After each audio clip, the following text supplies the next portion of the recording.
तो चलिए पहले देखते हैं कि इसमें कहां तक का सफर हमने तय कर लिया था। सबसे पहले हमने देखा था कि कौन से सेक्शन एप्लीकेबल होंगे, 248 से लेकर के 252 तक के प्रोविजन एप्लीकेबल होंगे, और companies removal of name of companies from the register of companies rule 2006 जो है वो इस पे क्या होगा, एप्लीकेबल होगा। फिर हमने देखा कि दो तरीके हैं स्ट्राइक ऑफ करने के, एक हमारा है कंपलसरी और दूसरा हमारा क्या है, वॉलंटरली। हमने जो है वो सबसे पहले देखा कि स्ट्राइकिंग ऑफ जो कर रहा है वो कंपलसरी है, कौन कर रहे हैं, आरओसी। किस किस ग्राउंड पे करेंगे, अगर आपको याद होगा तो दोनों ही केस में ग्राउंड सेम थे, तो हमारे लिए याद रखना थोड़ा आसान हो गया कि दोनों में ग्राउंड सेम है। अगर इन ग्राउंड में से किसी भी ग्राउंड पे आप फॉल करते हैं तो आरओसी आपको क्या कर सकता है, स्ट्राइक ऑफ कर सकता है। कहा ठीक है, कैसे स्ट्राइक ऑफ करेगा, इसके हम प्रोसेस पे आए। और मैंने आपको बोला हर जगह बस क्वेश्चन निकालना सीखिए। अगर आप क्वेश्चन निकालना सीख जाएंगे, यकीन मानिए एक भी क्वेश्चन ऐसा नहीं होगा जो आपको लगेगा कि आप पहली बार देख रहे हैं, एक्सेप्ट जनरल नेचर के क्वेश्चन, क्योंकि वहां भी आपका विजन जाएगा, लेकिन आप अभी थोड़े बच्चे हैं, उतने दूर तक नहीं जा पाएगा। हाँ, संभव आप थोड़े दूर तक पहुंच जाएंगे, एग्जैक्ट लैंग्वेज तक नहीं पहुंचेंगे, लेकिन कोई फर्क नहीं पड़ेगा, आप लिख जरूर देंगे। अगर आप में ये टेंडेंसी आ गया क्या निकालने का, क्वेश्चन फ्रेम करने का, देखिए ना इस स्लाइड से यही तो हो सकता है कि what are the situation on which ROC can strike off a company. नहीं हो गया ये क्वेश्चन? अगर आपके माइंड ने एक बार इसे क्वेश्चन के नजरिए से पढ़ लिया तो आप बहुत कंफर्टेबल होंगे। अगर ये क्वेश्चन आ गया, आपको ये आता है लेकिन आपने इसको क्वेश्चन के नजरिए से नहीं देखा, तो थोड़ा कम जो है आप कंफर्टेबल होंगे। तो इसीलिए हर एक जगह पे क्वेश्चन फ्रेम करते हुए बढ़िए कि ये क्वेश्चन हो सकता है। अब प्रोसीजर हो सकता है हमसे पूरा का पूरा क्या पूछ दे, और या हो सकता है प्रोसीजर से क्या बना दे, केस लॉ, जहां पे टाइम वगैरह को लेकर के लिख देगा और आपसे पूछेगा एज बीइंग अ होनहार company secretary advice the managing director, होनहार हटा दीजिए बस, as being a company secretary advice. चलिए, तो सबसे पहले क्या जाता है, नोटिस जाता है। नोटिस किस फॉर्म में देते हैं, STK 1 में नोटिस देते हैं। ठीक है, नोटिस इसलिए दिया ताकि हम बता रहे हैं कि इस बेसिस पे क्या कर रहे हैं, स्ट्राइक ऑफ कर रहे हैं। कुछ बोलना है तो अभी बोल दो, रिप्लाई आएगा नोटिस का। ठीक है, अगर रिप्लाई आ गया 30 डे में तो बड़ी अच्छी बात है, नहीं आया तो हो गया, आपको मौका देना था, मौका मिल गया, काम खत्म, अब वो स्ट्राइक ऑफ करेंगे। लेकिन आपने जो है वो रिप्लाई दिया, बड़ा अच्छा रिप्लाई दिया, सुटेबल रिप्लाई दिया, उनके जो कंफ्यूजन थे वो खत्म हो गए, तो भी स्ट्राइक ऑफ खत्म हो गया। लेकिन आपने यहां पे रिप्रेजेंटेशन का अगर रिक्वेस्ट किया तो आपको रिप्रेजेंटेशन का क्या देंगे, मौका देंगे। रिप्रेजेंटेशन में आप जो भी बात कहेंगे या तो उन्हें पसंद आएगा या पसंद नहीं आया तो स्ट्राइक ऑफ हो गया, यानी कि अगला प्रोसेस स्ट्राइक ऑफ हो गया। अगर पसंद आ गया तो स्ट्राइक ऑफ क्या करेंगे, रोक देंगे। ठीक है, अब जो है वो नोटिस देंगे पब्लिक के बीच में कि देखिए हमने सबको सब मौका दिया, अब आपको भी मौका दे रहे हैं, क्या आपको भी कोई गिला शिकवा है, और इस गिले शिकवे के लिए किस फॉर्म में नोटिस देंगे, लोगों को कितने दिन का समय देंगे, उनको जो अपने ऑब्जेक्शन को फाइल करने का। मैक्सिमम जगहों पे पब्लिश करते हैं ताकि जो है वो लोगों तक पता चल जाए, चाहे वो वेबसाइट हो, चाहे वो ऑफिशियल गजट हो, चाहे वो न्यूज़पेपर हो, ताकि मैक्सिमम लोगों तक पहुंचेगा, तभी तो वो अपना ओपिनियन क्या कर पाएंगे, दे पाएंगे। फिर हमने देखा कि रेगुलेटरी बॉडी को भी क्या देते हैं, इंटीमेशन देते हैं कि भाई देखिए आपका कुछ बकाया वगैरह तो नहीं है, कुछ है तो बताइए, क्या करने वाले हैं हम उनको, स्ट्राइक ऑफ करने वाले हैं, या कुछ आपको कहना है तो बताइए। दोनों के तरफ से हमें रिप्लाई आ गया, इधर पब्लिक से भी, इधर कोई ऑब्जेक्शन नहीं आया, पॉसिबल हो गया स्ट्राइक ऑफ। और अगर ऑब्जेक्शन आया तो हम ऑब्जेक्शन को सुनेंगे, समझेंगे। अगर ऑब्जेक्शन वैलिड नहीं रहा तो हो गया स्ट्राइक ऑफ, और ऑब्जेक्शन अगर वैलिड रहा तो स्ट्राइक ऑफ नहीं होगा। ठीक है, अब इसके बाद जो है हमें जो है वो ये असर्टेन करना है, आरओसी को असर्टेन करना है कि हम स्ट्राइक ऑफ तो कर रहे हैं क्योंकि कोई ऑब्जेक्शन नहीं आया, या आया ऑब्जेक्शन लेकिन वैलिड नहीं था, लेकिन हम ये तो देख लें कि जो बकाया है वो बकाया क्या हो जाएगा, चुकता हो जाएगा। याद रखिएगा, स्ट्राइक ऑफ और लिक्विडेशन और वॉलंटरी वाइंडिंग, जो आपका वाइंडिंग अप है, उसमें इतना ही अंतर है कि यहां पे जो है वो सारी लायबिलिटी खत्म नहीं हो रही है। जो डायरेक्टर वगैरह उनके ऊपर लायबिलिटी बना हुआ है कि जो पिछला बकाया है वो क्या होना चाहिए, मिलना चाहिए। लेकिन यही जब आप लिक्विडेशन और वाइंडिंग अप में जाएंगे तो वहां पे सारा सिस्टम खत्म। अब कंपनी से आपको कोई भी गिला शिकवा था, कुछ भी था तो कुछ नहीं, क्योंकि कंपनी मर गई। यहां पे जो है वो कंपनी कहिए एक तरह से जो है वो कॉमा में है, यानी कि 20 साल तक जो है वो फिर दोबारा आप रिस्टोर कर सकते हैं नेम को। अभी आपने नेम को रिमूव किया है, 20 साल तक का समय है इसको क्या करने के लिए, रीस्टोर। यानी कि जो पुराने आपके पाप हैं वो धुले नहीं है अभी, वो किनके ऊपर, डायरेक्टर के ऊपर लायबिलिटी बनी हुई, उनसे अंडरटेकिंग लेंगे, साइन करवाएंगे कि जो लायबिलिटी निकल करके आएगा वो क्या करना रहेगा, तब जाकर के स्ट्राइक ऑफ करेंगे। और आप कहिएगा सर तब स्ट्राइक ऑफ कर ही क्यों रहे, क्योंकि इसके बाद से कंपनी के ऊपर अब कोई लीगल कंप्लायंस करना जरूरी नहीं है। अदरवाइज जितने दिन तक कंपनी जिंदा रहेगा उनके ऊपर कॉन्ट्रावेंशन का कलंक चलता रहेगा, हर साल का कॉन्ट्रावेंशन और हर साल का पेनल्टी। आप तो देख ही रहे कितने केसेस में मैंने आपको बताया है कि जब तक डिफॉल्ट कंटिन्यू रहेगा तब तक हर दिन का क्या लगता रहता है, पेनल्टी लगता रहता है। तो एक तो वैसे ही मरे हुए हैं, ऊपर से हमारे ऊपर हर दिन और कर्ज बढ़ता जा रहा है। बस इससे बचने के लिए हम क्या करते हैं, स्ट्राइक ऑफ। और जब हमें लगता है कि अब हम कुछ भी कर लें तो हम नहीं बच सकते, तब हम फाइनली कहां चले जाते हैं, तो देखिए डोरमेंट कंपनी में कब जाते हैं, जब हमें लगता है बस कुछ ही दिनों में अपनी स्थिति को क्या कर लेंगे, ठीक कर लेंगे। स्ट्राइकिंग ऑफ में कब जाते हैं, जब हमें लगता है कि अभी हमें बहुत ज्यादा टाइम लग जाएगा, लेकिन उम्मीद अभी बाकी है, उम्मीद अभी बाकी है, तब हम ये करते हैं। जब लगता है कि कहीं कोई उम्मीद नहीं तो बोलते हैं मार दो, अब जो है हमें इस नाम से बिजनेस नहीं करना है। ठीक है, इसके बाद दोबारा जो है वो नोटिस दिया इन्होंने। पहला नोटिस STK1, दूसरा नोटिस पब्लिक, तीसरा नोटिस कर दिया हमने इसको डिसॉल्व, हो गया स्ट्राइक ऑफ STK7 में। ठीक है, रीएस्टोरेशन हो सकता है, कहा हो सकता है, कह रहे हैं कि आपने जो है वो एक बार स्ट्राइक ऑफ कर लिया तो उसके बाद आप रीस्टोर चाहे तो कम कर सकता है, कौन, ROC, जब उन्हें लगता है कि कर तो दिया, नॉन फाइलिंग के कारण या रिप्लाई नहीं होने के कारण। प्रोसेस देखेंगे आगे आकर के। चलिए, इसके बाद हमने एक केस लॉ देखा था और जहां हमने देखा था ठीक है ROC के पास पावर है स्ट्राइक ऑफ करने का, ग्राउंड्स भी दिए हुए उन ग्राउंड्स पे, लेकिन कहा गया कि उन ग्राउंड्स पे मोनोपोली नहीं करेंगे, हिटलर और तानाशाह नहीं बनेंगे।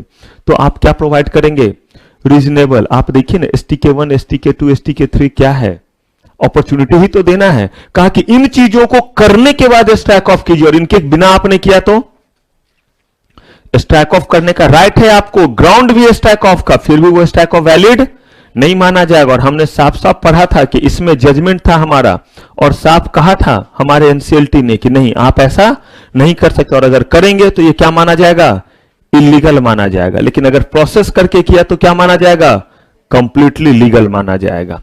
चलिए, strike off bye the company itself, यहां तक का सफर हमने तय कर लिया था। अब हम जो है वो स्ट्राइक ऑफ कर रहे हैं, लेकिन स्ट्राइक ऑफ ROC कर रहा है, हम खुद कर रहे हैं।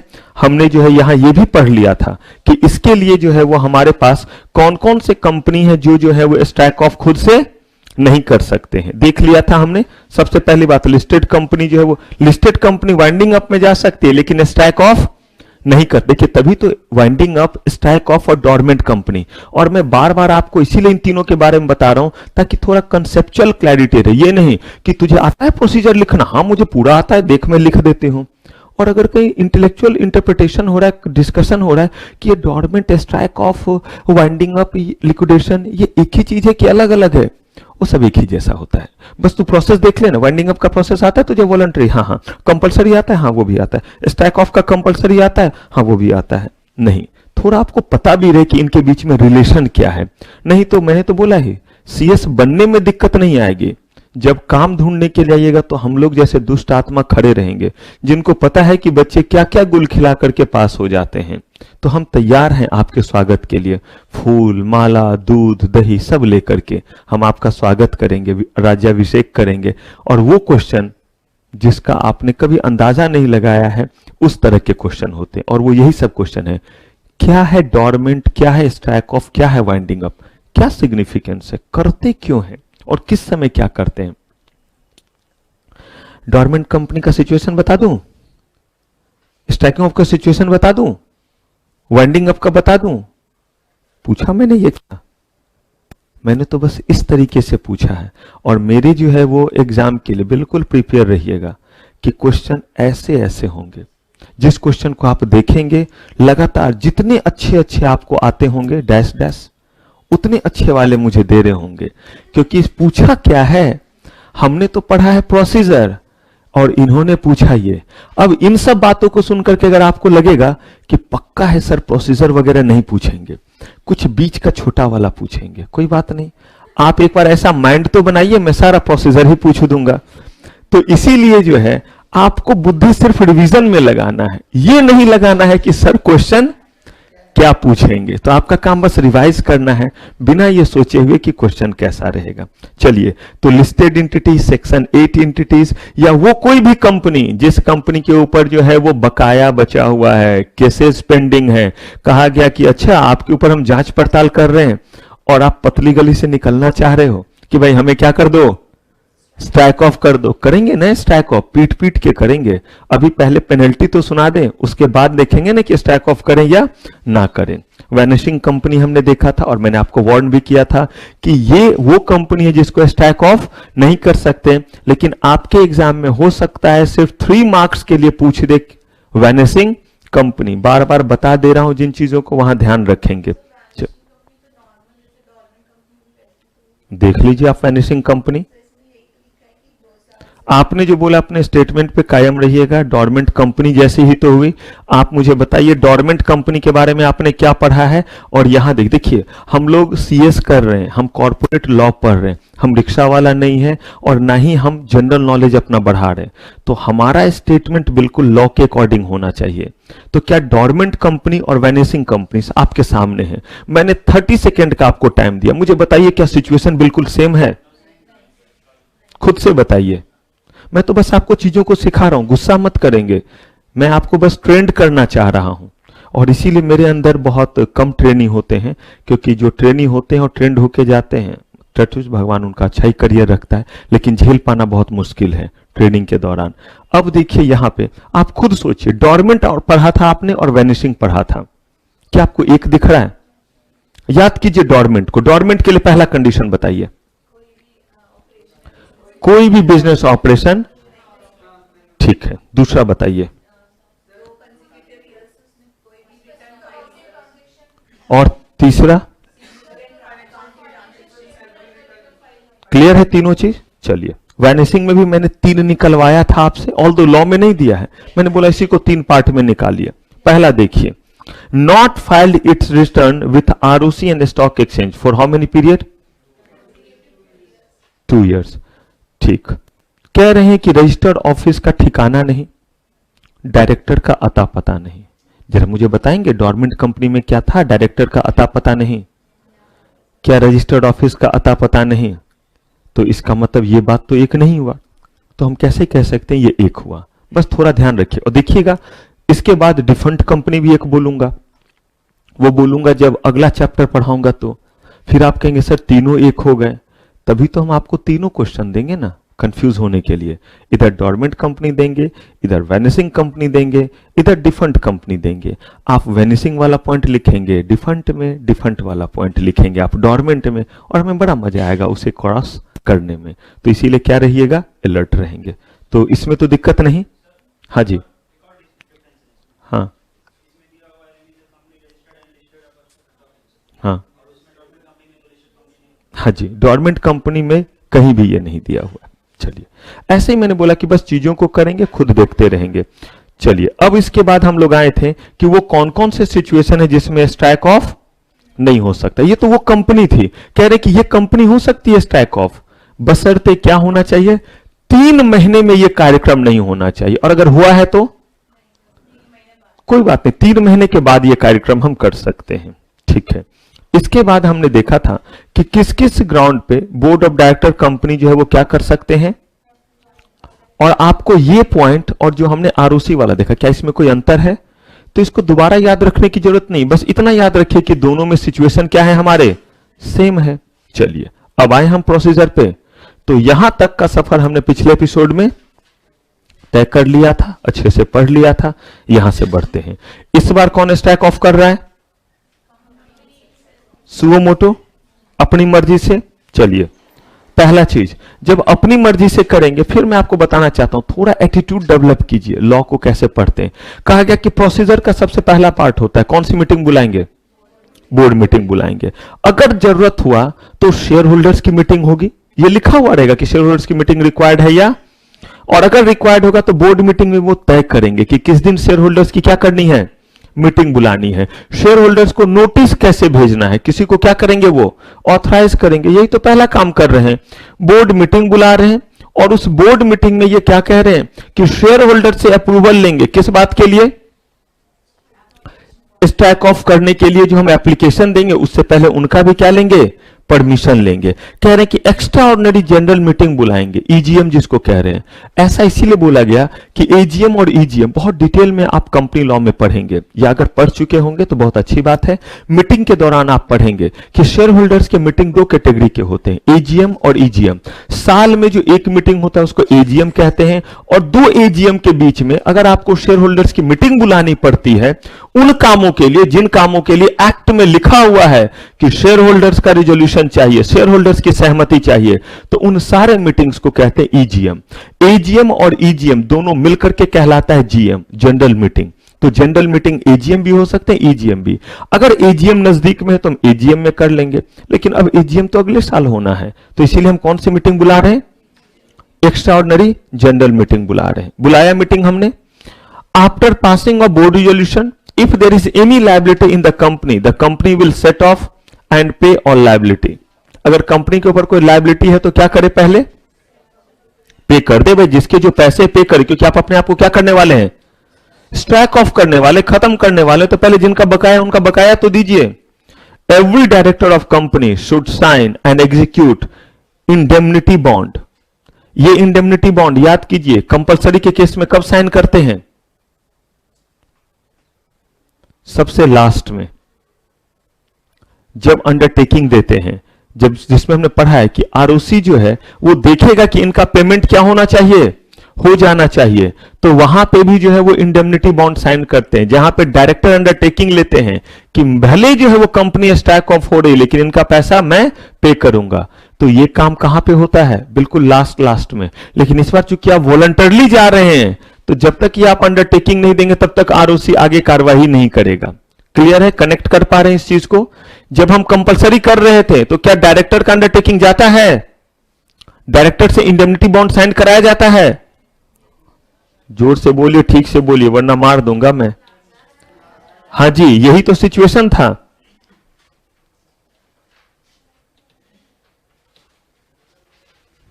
ये देखिए, provision for realisation of amount due. देखिए यहां पे क्या आपका लिखा हुआ है, registrar can obtain necessary undertaking from what, director. कब लेते हैं, फाइनल ऑर्डर सुनाने से पहले। देखिए इसके बाद तो डिसोल्यूशन ही तो कर रहे हैं, लेकिन यहां पे कह रहे हैं बॉस आप खुद से आ रहे हैं ना, तो जब आप खुद से आ रहे हैं तो पहले क्या कीजिए, हमें अंडरटेकिंग दीजिए। और ये अंडरटेकिंग हमारा किस फॉर्म में जा रहा है, एसटीके 3 एंड एसटीके 4 में जा रहा है। एफिडेविट एसटीके 4 में दे रहे हैं, विच शुड बी ड्यूली, यानी कि हमने अंडरटेकिंग एसटीके 3 में दिया और उसी चीज को एफिडेविट पे दे रहे हैं कि अगर कल मैंने ये नहीं दिया तो मेरे ऊपर सारी कार्रवाई की जाए। एसटीके 1, 2 मिसिंग है, एसटीके 3 हो गया, एसटीके 4 हो गया, एसटीके 5 हो गया, एसटीके 6 अभी मिसिंग है, एसटीके 7 हो गया। Company should get the statement of account showing the assets and liability of company made up to date not more than, up to date कर दीजिएगा, up to date not more than 30 days before the date of application. अब आप जो है वो क्या करेंगे, आप अकाउंट लेंगे जिसमें सारा डिटेल होगा, एसेट्स, लायबिलिटी, क्या खोया, क्या पाया, क्या फाइनेंशियल पोजीशन है। लेकिन ये कितने दिन से ज्यादा पुराना नहीं होना चाहिए, जिस दिन आप एप्लीकेशन फाइल कर रहे हैं उससे ज्यादा से ज्यादा 30 दिन पुराना हो सकता है। अगर मान लीजिए कल तक अपडेट है तो वेरी गुड, एक्सट्रीमली गुड, लेकिन कितना भी पुराना हो तो 30 दिन से ज्यादा पुराना, ताकि हमें आपका एग्जैक्ट पोजीशन पता चले। Such a statement should be certified by, ये नहीं कि आप खुद से बना लिया, बल्कि जो फाइनेंस में एक्सपर्ट हैं वो इसको सर्टिफाई करेंगे कि यस आपके कंपनी का ये है फाइनेंशियल पोजीशन इस दिन तक, और वो दिन आपके एप्लीकेशन फाइल करने से कितने दिन तक पीछे का नहीं होना चाहिए। यानी कि जितना ज्यादा लेटेस्ट हो उतना क्या है, अच्छा है। Procedure of stacking of by company itself, continue हम कर रहे हैं। General meeting should be held. अब जनरल मीटिंग बुलाइए और जनरल मीटिंग जो आपका हुआ उसमें एसआर क्या कीजिए, पास कीजिए। 75% का मतलब होता है एसआर, 50% प्लस 1 मेजॉरिटी, इसको कहते हैं ओआर, ऑर्डिनरी रिजोल्यूशन। चूंकि बड़ा इशू है तो इसीलिए देखिए क्या पास कर रहे हैं, एसआर। अगर इससे थोड़ा आसान इशू होता तो क्या करते, इससे भी आसान होता तो सिर्फ बोर्ड रिजोल्यूशन, कोई शेयर होल्डर्स की रिजोल्यूशन पास करने की जरूरत नहीं होती। Within 30 days from date of passing of SR, कौन सा जो है वो फाइल करेंगे, एमजीटी 14। याद रखिएगा एमजीटी 14 यूनिवर्सल फॉर्म है। जब भी आप कोई एसआर पास करते हैं और कुछ ओआर भी दिया हुआ है और कुछ कॉन्ट्रैक्ट, तो उस केस में क्या फाइल करते हैं, सारे एसआर के केस में एमजीटी 14 फाइल होता है, लेकिन सारे ओआर के केस में नहीं। कुछ ओआर है जिसके करने के बाद आप क्या करते हैं, एमजीटी 14 फाइल करते हैं। किसको फाइल करते हैं, आरओसी को फाइल करते हैं। Approval of concerned authority is required in case of company regulated by any other authority. अब इसका क्या मतलब है, कहा गया कि इसका मतलब यह है कि कुछ ऐसे भी ऑर्गेनाइजेशन होते हैं जिनका जो है वो बेसिकली कहिए कंट्रोल आईआरडीए भी करता है, जिनका आरबीआई भी कंट्रोल करता है। तो वैसे केस में जहां सिर्फ आरओसी ही जुरिडिक्शन नहीं है तो वो क्या करे, वो उन अथॉरिटी से भी क्या ले, परमिशन ले। पॉसिबल, जैसे बैंकिंग कंपनी है, आरओसी के पास जो कंप्लायंस करना है करेगा, आरबीआई के भी पास करना रहता है। इंश्योरेंस कंपनी आरओसी के पास भी करेगा और आईआरडीए के पास भी करेगा। इंश्योरेंस रेगुलेटरी डेवलपमेंट अथॉरिटी, जानते हैं इन चीजों के बारे में, थोड़ा मैं बताऊंगा भी। वैसे जब हम पार्ट बी में इनिशियल चीजों के बारे में पढ़ेंगे तो थोड़ा बताऊंगा आपको। अगर आपका मान लीजिए टेलीकॉम कंपनी है तो आरओसी के पास जो करना कीजिए, साथ में ट्राई के पास भी, telecom authority regulatory body of India. ठीक है, यहां आइए। N application for removal of the name of the company shall be made in,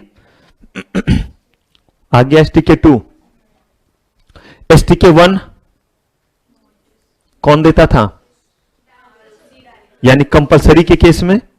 यहां पे कह रहे हैं कि वॉलंटरी के केस में जब आप एप्लीकेशन देते हैं, पहला चीज जो देते हैं वो क्या है, फॉर्म, और इसके साथ इन सारे डॉक्यूमेंट्स को क्या करेंगे, अटैच करेंगे। अब देखिए वो सारे डॉक्यूमेंट क्या, एनओसी किससे, एप्रोप्रिएट कंसर्न्ड अथॉरिटी, देख लीजिए RBI, IRDA, housing finance, SEBI. इसका मतलब है कि जो जिसके जुरिडिक्शन में आता है क्या करेंगे, हम उसके लिए देंगे, जो भी जिनका कंसर्न है साथ में लगाएंगे। इंडेमनिटी बॉन्ड अभी अभी देखा किसमें, एसटीके 3 में, एसटीके 4 तो एफिडेविट था, तो देखिए एसटीके 4 भी जाएगा। साथ ही साथ स्टेटमेंट ऑफ अकाउंट जो किसने सर्टिफाई किया है, जो 30 दिन से ज्यादा पुराना। अब देखिए ना, ये सारे डॉक्यूमेंट जब आरओसी को देंगे तभी तो कार्रवाई शुरू होगी। तो ये सब हमने कर लिया है, रिजोल्यूशन पास कर लिया, ये भी चला गया है। Certified true copy of A special resolution, CTC का मतलब है सर्टिफाइड ट्रू कॉपी, किस चीज का, एमजीटी 14 जो हमारा एसआर पास हुआ है, और ये किसके द्वारा साइन रहेगा, डायरेक्टर के द्वारा। Statement regarding pending litigation if any involving company, कह रहे अगर कोई पेंडिंग लिटिगेशन है तो उसके बारे में भी बताइए। ये चाहे तो परमिशन दे चाहे तो ना दे, लेकिन आपको क्या करना पड़ेगा, बताना पड़ेगा। STK 2 shall be signed by authorise director, obvious सी बात है, एसटीके 2 में एप्लीकेशन दे रहे तो वो साइन तो होगा ही, सारे ई फॉर्म जाते हैं। एसटीके 2 shall B certified bye CS, जो कि क्या रहेगा, होल टाइम इन प्रैक्टिस, या फिर आपका सीए या सीएमए। इसका मतलब है कि हम पहला स्टेप जो है वो हमारा वो एप्लीकेशन देना है, लेकिन ये स्टेप नंबर कितना आया, 8। क्यों आया, क्योंकि जितने भी यहां पे इंग्रेडिएंट हैं, जब तक उन इंग्रेडिएंट को पूरा नहीं कर लेंगे तब तक कैसे एप्लीकेशन देंगे। सही में बोला जाए तो एप्लीकेशन देना तो पहला स्टेप होता है, लेकिन कमबख्त ने इस एप्लीकेशन में इतने सारे अटैचमेंट लगा रखे हैं कि इनके लिए तो हमें पहले प्रोसेस करना पड़ेगा। बोर्ड ऑफ डायरेक्टर्स की जो मीटिंग है वो भी अटैच होना है, शेयर होल्डर्स की जो मीटिंग में रिजोल्यूशन पास हुआ वो भी अटैच होना है। तो इसका तो वो सब काम तो क्या होंगे, पहले होंगे। कह रहे हैं कि जितने अथॉरिटी के परमिशन है वो ले लो, क्योंकि उसका अटैचमेंट चाहिए, तो इसका मतलब वो हमने पहले कर लिया है। साथ ही साथ कह रहे हैं कि आपका जो ऑडिटेड अकाउंट है जो 30 दिन से ज्यादा पुराना नहीं होगा वो भी ले लो। तो ये सब लेंगे तब ना एप्लीकेशन करने के लिए आएंगे। इसीलिए एप्लीकेशन दे रहे हैं उससे पहले 7 स्टेप ऑलरेडी क्या कर चुके हैं, हम कर चुके हैं। डिस्क्लोज इसमें क्या क्या जो अटैचमेंट लगेगा क्लियर है। अब देखिए हमने दिया किसको नोटिस, आरओसी को एप्लीकेशन दिया। जैसे ही आरओसी को एप्लीकेशन देंगे आरओसी बोले हम तो आप ही के लिए बैठे हुए थे, आइए आपको स्ट्राइक ऑफ कर देते हैं। तो इस बार आरओसी क्या करेंगे, क्या डायरेक्टर को इस बार नोटिस देंगे? नहीं। डायरेक्टर को क्यों नहीं देंगे बताइए? हाँ, क्योंकि पिछले बार तो आरओसी जो है वो धप्पा दे रही है कंपनी को, डायरेक्टर को, कि हम आपको क्या कर रहे हैं, स्टैक ऑफ कर रहे हैं। इस बार तो खुद सब तैयारी करके आए हैं, तो अब उनको क्यों नोटिस देंगे? वो तो सब कुछ जानते हुए तब हमारे पास आए हैं। लेकिन अभी जो है हमारी जनता जनार्दन, उनको भी तो गिला शिकवा होगा, तो इनको भी नोटिस दे रहे किस फॉर्म में? ठीक है, वहां पे जो पब्लिक को नोटिस जाता है किस फॉर्म में? यहां पे। ठीक, अब ऐसे ही करके जो थोड़ा ध्यान रखिएगा, इनवाइटिंग ऑब्जेक्शन किस चीज के लिए? हम स्टैक ऑफ करने जा रहे, कोई ऑब्जेक्शन है, कितने जगह फाइल करेंगे? कहा कहीं कोई अंतर नहीं, इसलिए इसको दोबारा याद करने की जरूरत नहीं है। एग्जैक्टली वैसे ही जैसे आरओसी उस बार पब्लिक नोटिस दे रहे थे, वैसे ही अंतर बस इतना ही है, उस समय फॉर्म कौन सा गया था, इस बार कौन सा जा रहा है? तो फॉर्म को छोड़ दीजिए, तो बाकी चीज सेम है। अब इन जगहों पे थोड़ा बुद्धि लगा करके आप मेहनत बचा सकते हैं कि ये दोनों एक चीज है। साथ में इंटीमेशन देंगे रेगुलेटरी बॉडी को। मुझे बताइए यहां से कहानी सेम नहीं जा रहा है? वहां भी देते थे, यहां भी दे रहे हैं। कितने दिन का समय है? सेम है। ठीक है, 30 दिन बीतने के बाद, कहां से 30 दिन? सोच के बताइए, कहां से 30 दिन? Expiry of 30 days. पब्लिक को नोटिस जो दिया था वहां से या रेगुलेटरी बॉडी को जो दिया था वहां से? जो दोनों, जो बाद में हुआ है उसके 30 दिन, ये हमेशा ध्यान रखिएगा। अगर दोनों एक ही दिन दिया था तब तो 30 दिन दोनों का सेम निकल के आएगा। लेकिन मैंने आपको बोला था ना, हो सकता है पब्लिक को आज दे दिए हो और 2 दिन बाद किसको दे रहे हैं, तो इसका मतलब है हमारा 2 दिन बाद से जो क्या होगा, 30 दिन। तो देखिए ये भी पॉइंट सेम है। तो देखिए यहां से आपको कोई दिक्कत नहीं हो रही क्योंकि ये एग्जैक्टली सेम जा रहा है।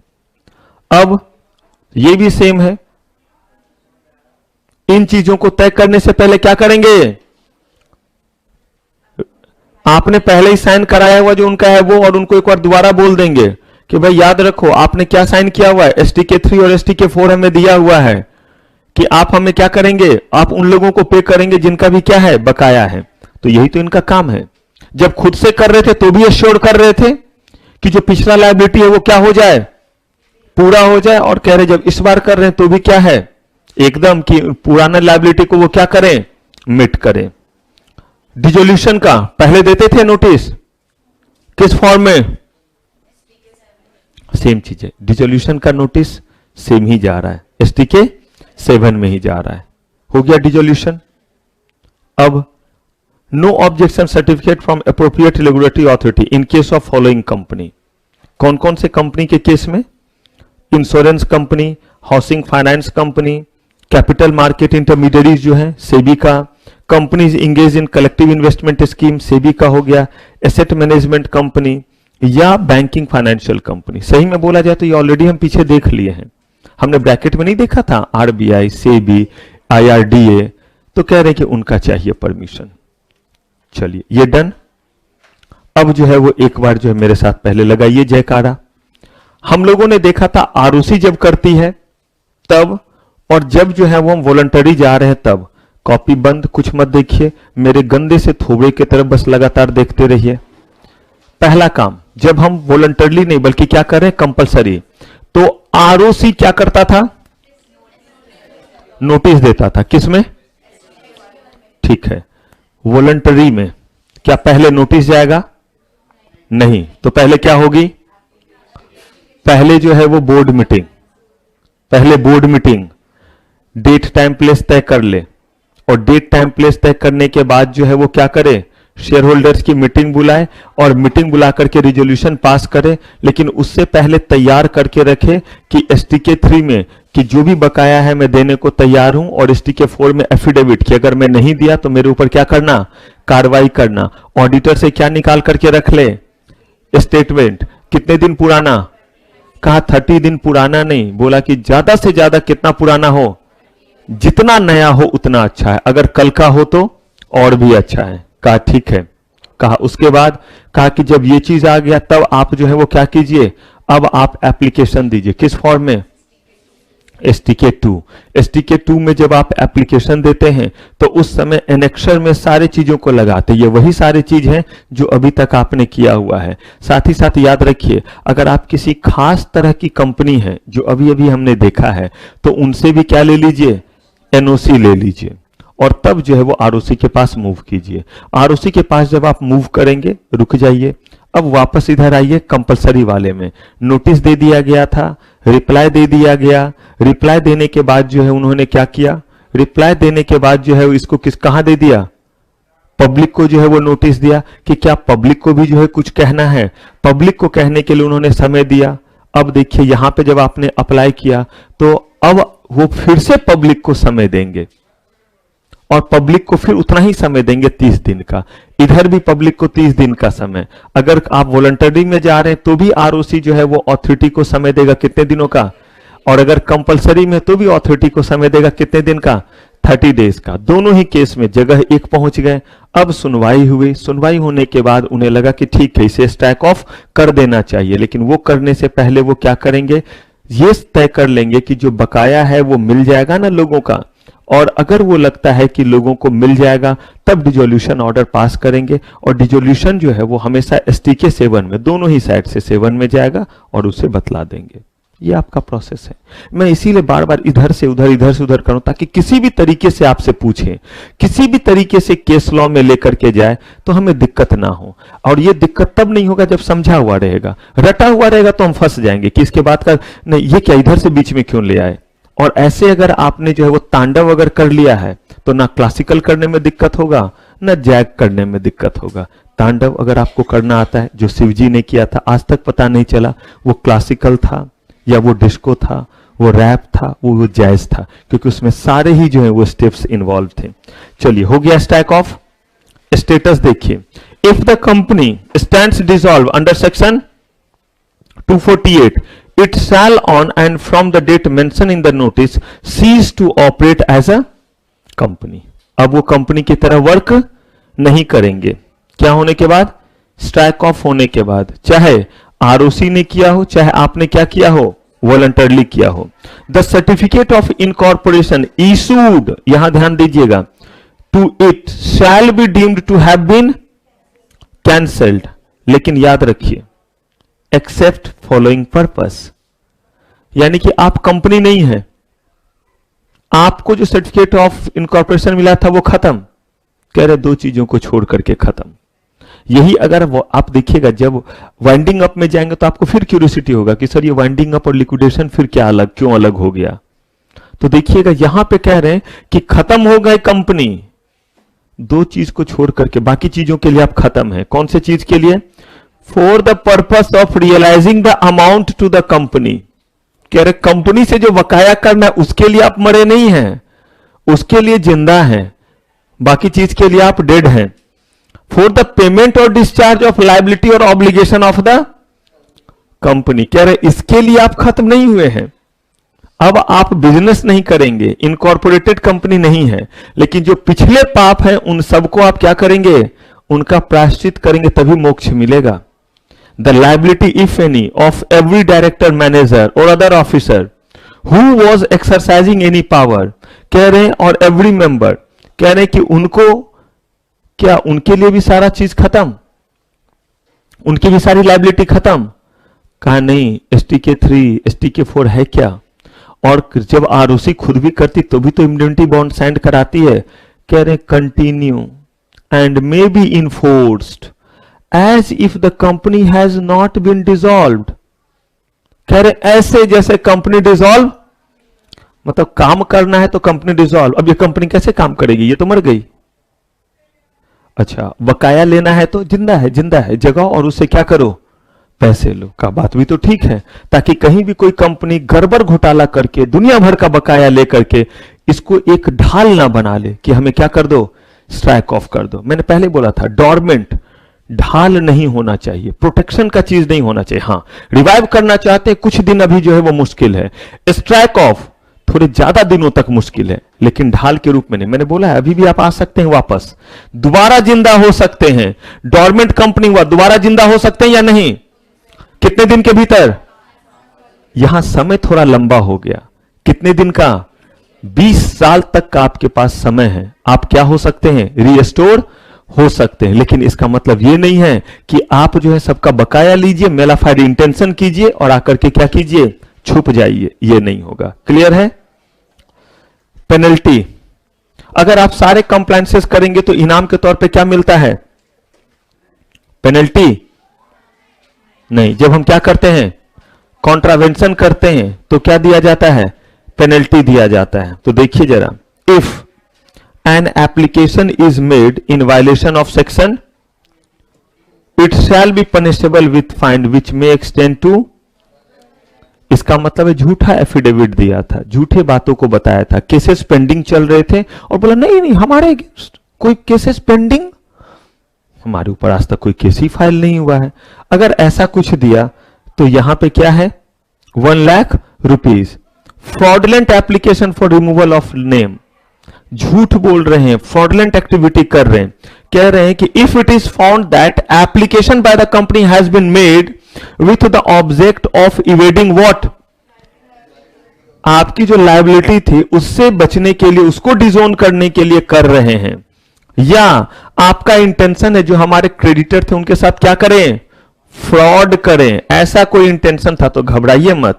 हम आपके साथ जो व्यवहार कर रहे हैं वो देखिए, बी ज्वाइंटली, जो भी कौन है, कंपनी और मैनेजमेंट, एंड सेवरली यानी कि दोनों मिलकर के भी और अलग अलग भी, यानी कंपनी भी और जो वहां मैनेजमेंट में जिसको ऑफिसर्स इन डिफॉल्ट कहते हैं, सबके ऊपर, और person who had incurred loss और damage as a result of company being notified as dissolved be punishable for fraud in a manner provided in section 447। इसका मतलब है कंपनी के ऊपर भी जुर्माना लगेगा, डायरेक्टर के ऊपर भी जुर्माना लगेगा, या कोई और ऑफिसर अगर इन्वॉल्व है तो उसके ऊपर भी क्या लगेगा, फाइन पेनल्टी। और साथ ही साथ कह रहे हैं कि हम आपके ऊपर जो पेनल्टी और कार्रवाई करेंगे वो किस सेक्शन के अकॉर्डिंग करेंगे, देखना पड़ेगा कि 447 में क्या कार्रवाई करते हैं। तो कह रहे हैं कि 447 में जो कार्रवाई कर रहे हैं वो देखिए, इंप्रीजमेंट कितने दिनों का, 6 महीने या मैक्सिमम 6 महीने है, कह रहे मिनिमम 6 मंथ्स है, मैक्सिमम नहीं। मैक्सिमम तो कितना है, इसका मतलब है कंपनी को जेल में डालेंगे। तो फिर आपने यहां पे ये क्यों लिखा ज्वाइंटली एंड सेवरली, कहा कंपनी के ऊपर मॉनेटरी पेनल्टी लगाएंगे और डायरेक्टर वगैरह के ऊपर ना मॉनेटरी पेनल्टी, और साथ में क्या, तभी तो उनके लिए अलग से दिया है 447 भी, कह रहे कि मॉनेटरी पेनल्टी तो दोनों के ऊपर ज्वाइंटली और सेवरली भी लग सकता है। और ये जो इंप्रीजमेंट है, free lunch, free dinner, free accommodation, पोसंपा भाई पोसंपा, ये किसको देंगे, हर उस डायरेक्टर को और हर उस ऑफिसर को जो क्या है, ऑफिसर्स इन डिफॉल्ट है, उनके ऊपर लगाएंगे। Fine amount involve in the fraud, जितना अमाउंट इन्वॉल्व था वो, ये मिनिमम है, जितना अमाउंट इन्वॉल्व था, जितने का फ्रॉड करना चाह रहे थे, अगर 3 करोड़ का था तो मिनिमम 3 करोड़, ये मिनिमम है, और maximum 3 times of amount involve in the fraud, 3 times तक। इसका मतलब सोचिए कितना अलर्ट रह करके कंपनी में आपको काम करना है, because company secretary is under officers in default, यानी कि कंपनी सेक्रेटरी जो है वो किस में आते हैं, ऑफिसर्स इन डिफॉल्ट में आते हैं। और एक और बात कहा गया कि कंपनी सेक्रेटरी जो है वो की मैनेजेरियल पर्सनल में आते हैं, यानी कि आपको बहुत ज्यादा जो है वो क्या दिया गया, इज्जत दिया गया। किस चीज के लिए, बाय गॉड, कहीं भी पेनल्टी हो और सीएस ना हो, वहां पे हो नहीं सकता। कॉर्पोरेट मतलब कहिए कल्चर में हर जगह सीए नहीं है, हर जगह पे सीएमए नहीं है, लेकिन सीएस हर जगह पे है। और यही वजह है कि आप लोगों को पता नहीं है, आप लोग खोए रहते हैं कि सर सीएस का करियर क्या है, कहां क्या है। सोच करके देखिए, हर जगह की मैनेजेरियल पर्सनल में सीएस है, जबकि हर जगह सीए नहीं लिखा हुआ है। मैं इसीलिए ये बोलूंगा तो ये गलत नहीं, क्योंकि मैं दोनों हूं। अगर मैं नहीं रहता तो होता कि भाई जो आप हैं उसी को आप क्या कर रहे हैं, प्रमोट कर रहे हैं। तो मैं हूं तब भी आपको बता रहा हूं। और यही तो वजह है कि मैंने साइनिंग कैपेसिटी सीएस का लिया हुआ है, ताकि जो है वो गरीब आदमी को थोड़े क्या मिल सके, ज्यादा जगहों से कुछ जो है वो पैसे जो है वो मिल सके। तो कह रहे हैं कि यहां पे ऑफिसर से डिफॉल्ट में आप आते हैं, और यही वजह है कि ठूस ठूस के आपको लॉ पढ़ाए जा रहे हैं कि कम से कम इतना तो पता रहे कि आप कितने जगह फंसोगे। कम से कम उतने जगह तो अलर्ट रह करके चीजों को देखना, नहीं तो पता चला जैसे स्टूडेंट लाइफ में पढ़ते थे अंतर कितना होता है।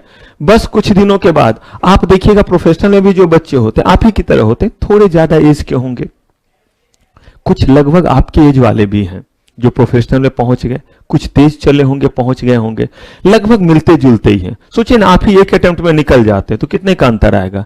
देखने में लगभग वैसा ही लगते रहेंगे। जैसे आप मुझे अभी देखिए, 1 साल बाद देखिएगा, लगभग उतना ही बूढ़ा दिखता रहूंगा।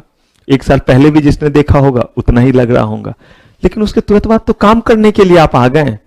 आदत तो वही रहेगी आपकी चंगेज खान वाली, ओए आ रहा हूं, हाँ छोड़ना कल करेंगे। कल करेंगे बहुत अच्छी बात है, मिनिमम कितना है, सिर्फ 1 दिन टालने के कारण मिनिमम 6 महीने के लिए free lunch, free dinner, free accommodation, और उससे भी कमाल की बात 3 times of amount involve in fraud. Clear है ये चीज? चलिए अब आते हैं क्या करने पे। दोनों तरीके से क्या कर डाला, स्ट्राइक ऑफ, वॉलंटरली भी और कंपलसरी भी कर दिया। ठीक है, अब रीस्टोर की बात करें कि किसमें जिंदा होने का प्रोविजन है या नहीं। अच्छा एक चीज बताइए, इसके बाद जब अगला चैप्टर बताऊंगा वाइंडिंग अप और लिक्विडेशन, उसमें भी जिंदा होने का बतलाऊंगा नहीं, क्योंकि वो फाइनल डेथ है। याद रखिएगा, डोरमेंट 5 साल, इसमें 20 साल हमेशा के लिए। तो इसीलिए तो मैंने बोला ये तीनों जो है वो दुखी आत्मा है, तीनों जो है बुरे वक्त की कहानी है। कंपनी की स्थिति क्या है, खराब, डोरमेंट और खराब, कहां है, लेकिन उम्मीद जिंदा है। टाइगर जिंदा होने की उम्मीद है कि शायद जो है वो क्या होगा, अभी भी विक्रम लैंडर शायद हमें क्या हो जाएगा, मिल जाएगा, उम्मीद है। कुछ चंद्रयान जो गया हुआ है, नहीं पता है आपको क्या? नहीं, तो वही तो है कि अभी तक जो है वो हमें मिला नहीं है ना, हम उसे मिलना नहीं कहते हैं। इसीलिए तो कहा कि थोड़ा सा उसका थर्मल इमेज मिला है कि वो है कहीं, लेकिन आपको शायद ये नहीं पता, थर्मल इमेज हो सकता है कि वहां पे कुछ और भी चीज होंगे जिसका क्या मिल सकता है। थर्मल इमेज होता है कि किसी चीज का प्रेजेंस होने का इमेज। जैसे अगर यहां कोई मशीन लगा दिया जाए और कोई एक इन करे तो वो थर्मल इमेज बता देगा कि कोई यहां आया है। वो गैया भी हो सकती है, वो डॉगी भी हो सकता है। थर्मल इमेज मतलब किसी चीज का बस हिट के कारण, कि इन्वायरमेंट में एक खास हिट आया है जो लिविंग सब्सटेंस का होता है, तो वो थर्मल इमेज है।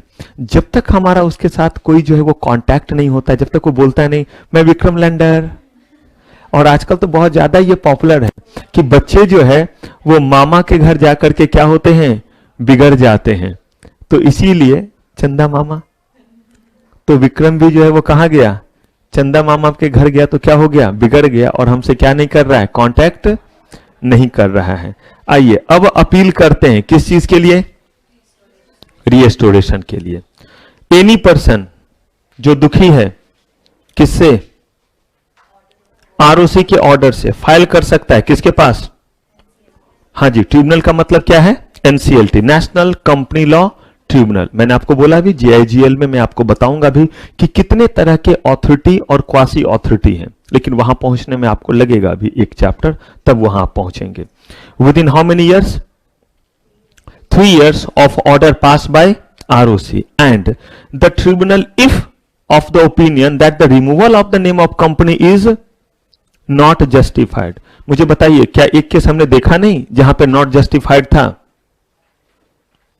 हमने एक केस देखा भी जहां पे आपको रीजनेबल अपॉर्चुनिटी वगैरह नहीं मिला, जस्टिफाइड नहीं था। अगर उनको लगता है जस्टिफाइड नहीं है, या absence of any of the ground, मतलब आरओसी के पास जो ग्राउंड दिए हुए हैं, कहा कि उनमें से कोई ग्राउंड नहीं था, फिर भी इन्होंने क्या कर दिया, स्ट्राइक ऑफ कर दिया। भाई कर दिया तो क्या करेंगे, आरओसी को जाके बजाएंगे? कहा नहीं, हम तो लीगल तरीके से करेंगे ना, हम तो सिविलाइज सोसाइटी में रहते हो, तो हम कहां जाएंगे? एनसीएलटी के पास जाएंगे। It may pass an order for restoration of the name of after giving reasonable opportunity of being heard to.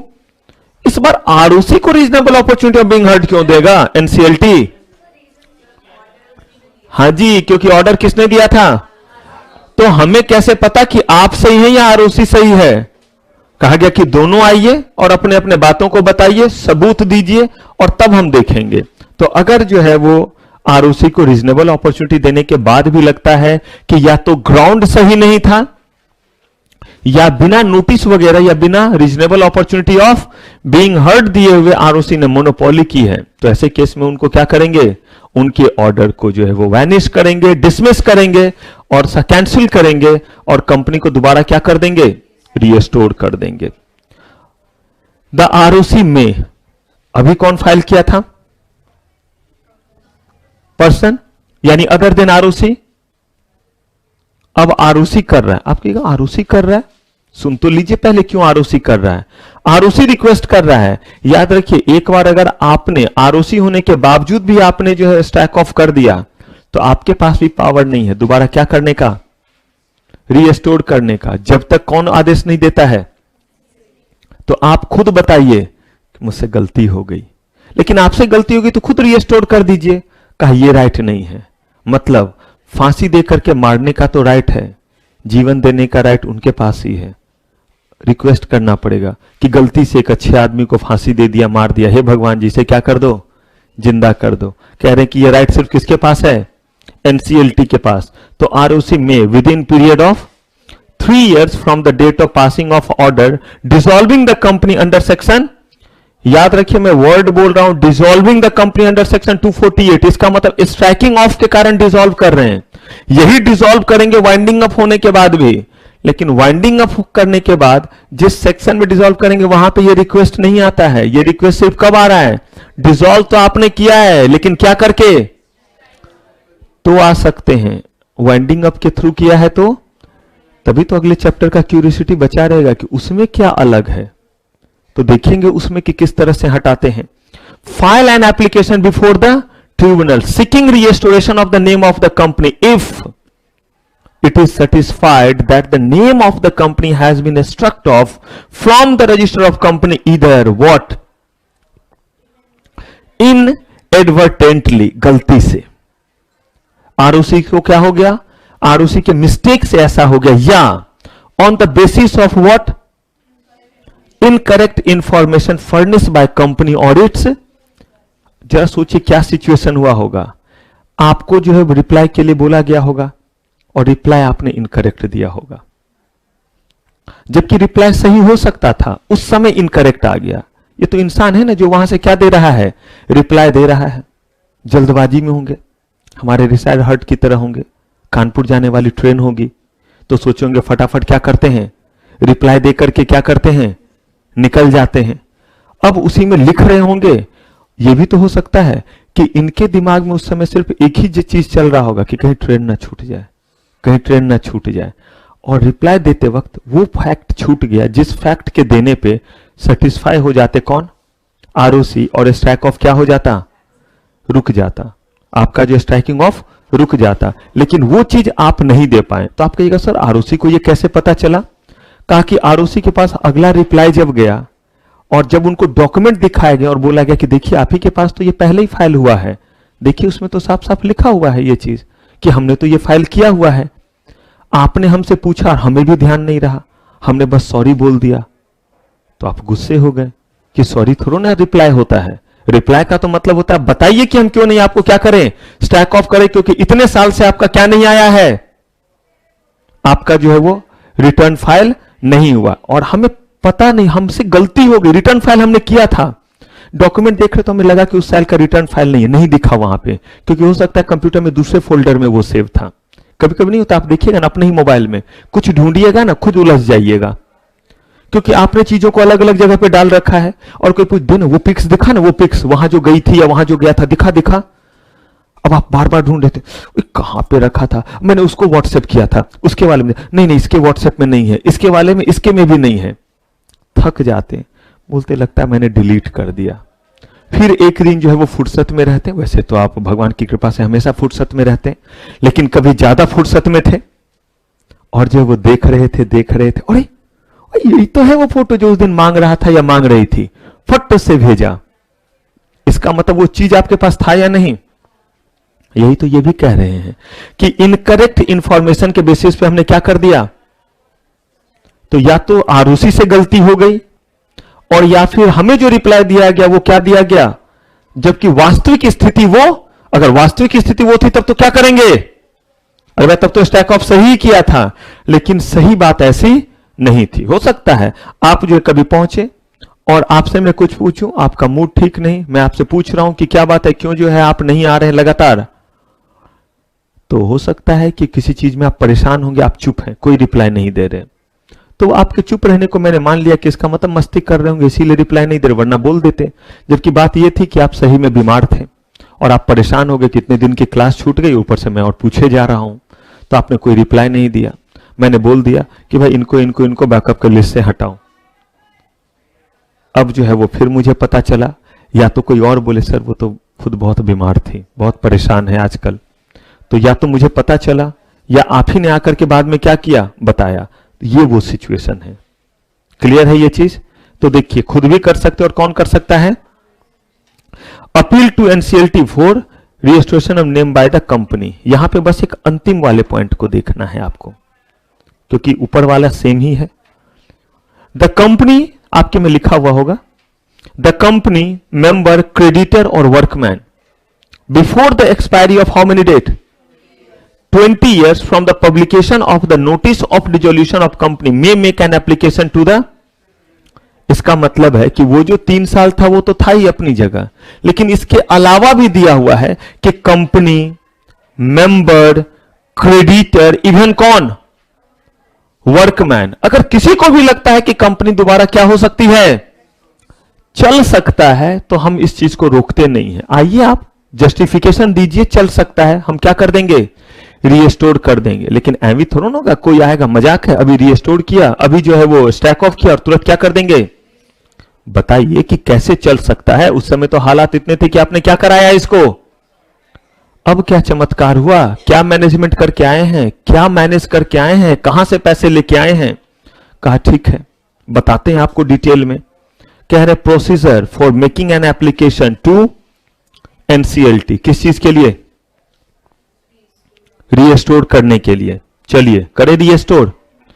N appeal और application is to filed with NCLT where the registered office of company is situated. ये इसीलिए लिखा हुआ है bench, क्योंकि यहां bench का मतलब ये नहीं है कि एनसीएलटी में सारे जज बेंच पे बैठे होते हैं, इसलिए हम उसको क्या बोलते हैं, बेंच बोलते हैं। बोला गया कि नहीं, बेंच का मतलब होता है जुरिडिक्शन। जैसे दिल्ली बेंच, दिल्ली में हमारा प्रिंसिपल बेंच भी है और दिल्ली बेंच भी है, क्योंकि दिल्ली में मेन बेंच आपका है, जयपुर, इलाहाबाद और भी बड़े सारे जगह हैं। कहा गया कि उन जगहों पे जहां पे आपका रजिस्टर्ड ऑफिस पड़ता है उसका जुरिडिक्शन तय किया गया है कि दिल्ली बेंच के जुरिडिक्शन में कौन कौन सा जगह आएगा। दिल्ली आएगा, हरियाणा आएगा, गुड़गांव आएगा, गाजियाबाद आएगा, मतलब कौन कौन सा जगह आएगा वो तय किया गया है। आप वहां पे क्या कीजिए, अप्लाई कीजिए। किस फॉर्म में, एनसीएलटी 9 में। अब याद रखिए एनसीएलटी 9 इसीलिए है क्योंकि अब आप एनसीएलटी को अप्रोच कर रहे हैं, इसीलिए अब जो फॉर्म है वो किसके अकॉर्डिंग है, एनसीएलटी के अकॉर्डिंग है। देखिएगा जब सीआर में मिलेंगे तो वहां पे मर्जर अमलगमेशन में भी एनसीएलटी 1 जाता है, मतलब वो किस चीज के लिए है, मर्जर अमलगमेशन के एप्लीकेशन के लिए। एनसीएलटी 9 किस चीज के लिए जाता है, रीस्टोरेशन के एप्लीकेशन के लिए। कौन कौन सा डॉक्यूमेंट साथ में लगाएंगे, कोई डॉक्यूमेंट लगाएंगे या भी बोलेंगे कि बस कर दो रीस्टोर, डॉक्यूमेंट लगाएंगे। देखिए कौन कौन सा डॉक्यूमेंट है, इन सपोर्ट ऑफ स्टेटमेंट कि आप जो रीस्टोर कर रहे हैं, एफिडेविट वेरीफाइंग द पिटीशन, यानी एफिडेविट पे देने का मतलब होता है कि जिन बातों को हम कह रहे हैं बिल्कुल होशो हवास में कह रहे हैं, कल को अपना बयान बदलने वाले नहीं है। Evidence regarding payment of fee, memorandum of appearance with the copy of board resolution और वकालतनामा एज द केस में भी। इसका मतलब क्या होता है वो देखिए। अगर आप अपने केस को फाइल करने के लिए किसी एडवोकेट को रख रहे हैं तो आपको जो है वकालतनामा जो है वो बनाना पड़ेगा। बिना वकालतनामा के कोई भी एडवोकेट आपके केस को रिप्रेजेंट नहीं कर सकता। इसका मतलब ये ऑथोरिटी लेटर हुआ कि yes I have been authorized by this company to represent the case of this company in NCLT. Memorandum of appearance, अगर आप किसी कंपनी सेक्रेटरी को, company secretary can appear in NCLT. आज के डेट में company secretary का scope इतना ज्यादा हो गया है कि आप इस चीज का अंदाजा भी नहीं लगा सकते। जरा सोचिए, पहले लोग सीएस के साथ करना चाहते थे लॉ और कहते थे बहुत अच्छा करियर रहता है। क्यों? क्योंकि कंपनी लॉ के मामले जाते थे हाई कोर्ट और आप as being a company secretary कितने भी होनहार क्यों ना हो आप अलाउड नहीं होते थे। और सबसे ज्यादा दिक्कत हम ही लोग को होता था। मैं specially merger, amalgamation, FEMA, security, उटपटांग चीजों में कंसल्टेंसी देता हूं। कंपनी लॉ में बिल्कुल ही नहीं। आज तक कोई भी फॉर्म फाइल नहीं किया है, अपना आईटीआर भी नहीं, अपना जीएसटी भी नहीं, क्योंकि ये काम कोई और कर देता है तो मैं गरीब आदमी थोड़ा वो काम कर लूं जिसमें दो पैसे क्या हो जाएंगे, ज्यादा मिल जाएंगे। तो जब इन कामों के लिए आप जाते थे तो होता क्या था कि सारा काम हम करते थे लेकिन हाई कोर्ट में खुद अपियर नहीं हो सकते थे। वहां बैठे जरूर रहते थे और सरा हुआ एडवोकेट होता था। कुछ नहीं आ रहा है लेकिन फाइल वही करेगा क्योंकि उसी के पास बार काउंसिल का मेंबरशिप है, क्योंकि मैं एलएलबी नहीं हूं तो वो फाइल कर रहा है। अब उससे जब जज क्वेश्चन पूछ रहा है किसी चीज पे कि बताओ ये तो अगेंस्ट है, दो कंपनी को आप मिला रहे हो, इससे तो एम्प्लॉयमेंट कहीं खत्म हो गया, तो अब वो अगले दिन का डेट मांग रहा है कि हम इन सारे चीजों को अगले दिन फाइल कर देंगे, आपके जो जो क्वेरी है। जी तो चाह रहा उठो नालायक को मारू एक कि बस मुझे बोलने दे। देख कैसे जो है वो बैंड बजाते हैं। फिर जो है वो अगले दिन उसे सारा कुछ बताते थे, फिर जाता था, फिर करता था। मतलब सारा काम खुद कर रहे हैं, बस सामने कौन हो रहा है, कोई और आ रहा है। अब ये चीज खत्म हो गया, ये सारे केस जाते हैं एनसीएलटी। इसीलिए हम जैसे गरीबों का थोड़ा भला हो गया।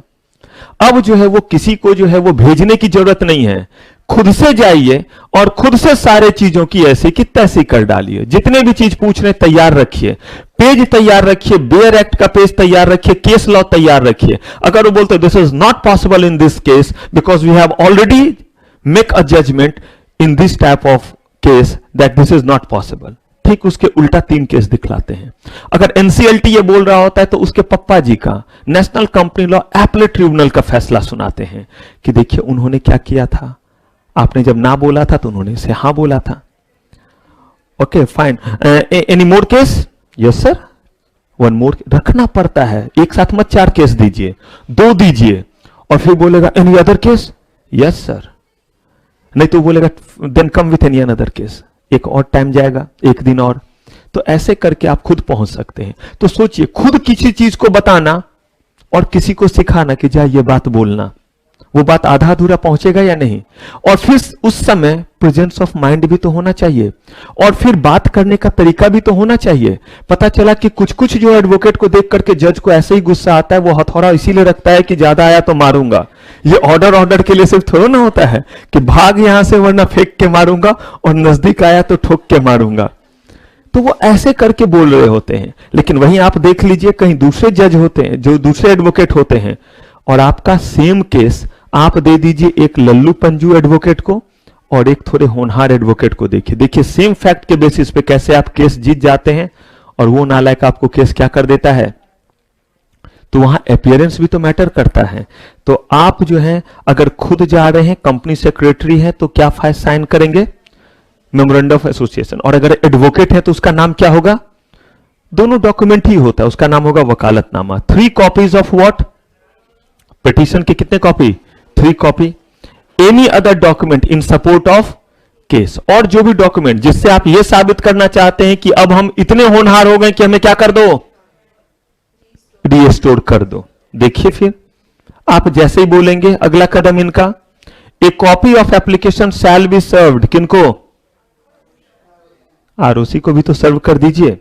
On such other person as the tribunal में डायरेक्ट। हो सकता है वो आपको बोले कि आईडीआरए को करो, हो सकता है वो बोले आरबीआई को करो, डिपेंड करता है कि आप किस तरह के कंपनी है। हो सकता है कि बोले ट्राई को करो, telecom regulatory authority of India को। कह रहे हैं not less than how many days, किससे 14 डेज पहले। अब एनसीएलटी हियरिंग करेगा। अभी तो आपने पिटीशन फाइल किया है, जिस दिन पिटीशन फाइल करेंगे उसी दिन आओ हियरिंग करते हैं, चलो बैठते हैं, सब सुनवाई करते हैं। नहीं, हम आपको डेट देंगे, लेकिन जो हम डेट दे रहे हैं उस डेट से कम कितने दिन पहले, कम से कम 14 दिन पहले आप क्या करेंगे, आप 14 दिन पहले इन लोगों को बताएंगे। पिटीशन तो आपने फाइल किया, आपके पिटीशन पे वो सुनवाई कर रहे हैं और कह रहे हैं कि ठीक है हम आपको अगले 30 तारीख का डेट देते हैं। किस चीज के लिए, हियरिंग के लिए। 30 तारीख का जो डेट दिया, आज 1 तारीख है, आपको 30 तारीख से कम 14 दिन पहले इन लोगों को बताना पड़ेगा। किनको, आरओसी को और जिस भी और अथॉरिटी से आपका इंटरेक्शन है। क्यों, ताकि वो भी वो हियरिंग में पहुंच सके। आप कहेगा सर वो तो 2 दिन पहले बताएंगे तो भी पहुंच जाएगा। जी नहीं, उनको भी तो एविडेंस लेकर के आना है, क्योंकि वो अपोज करेंगे या वो आपके चीजों को फेवर करेंगे, इसके लिए उनके पास भी तो डॉक्यूमेंट होना चाहिए, और इस डॉक्यूमेंट को तैयार करने के लिए उनके पास टाइम मिलना चाहिए या नहीं। तो कहा उनको भी आप क्या दीजिए, टाइम दीजिए। चलिए, अब आरओसी में send his report to NCLT as to his comment and view. ROC ने भी बोल दिया कि देखिए भाई, अभी भी मेरा मानना नहीं है कि इसको क्या होना चाहिए, रीस्टोर, या उनको लगता है कि ठीक है मैंने ही किया था, लेकिन अब जो है वो रीस्टोर हो जाए तो कोई बुराई नहीं है, सिचुएशन अच्छे जो भी होगा।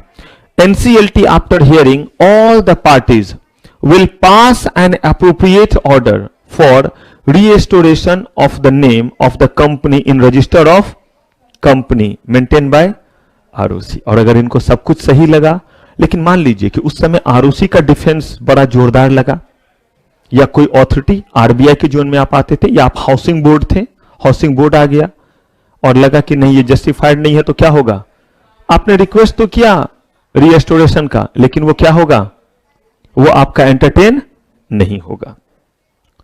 अब making the company is required to file, कौन सा फॉर्म, आईएनसी 28। याद रखिए आईएनसी 28 यूनिवर्सल फॉर्म है। जब भी आपको कोर्ट या क्वासी कोर्ट, जिसका मतलब एनसीएलटी हो गया, सिक्योरिटीज एपीलेट ट्रिब्यूनल हो गया, इनका कोई भी अगर ऑर्डर आता है तो इस ऑर्डर को कितने दिन के भीतर हम फाइल करते हैं, 30 डेज के भीतर। किस फॉर्म में, आईएनसी।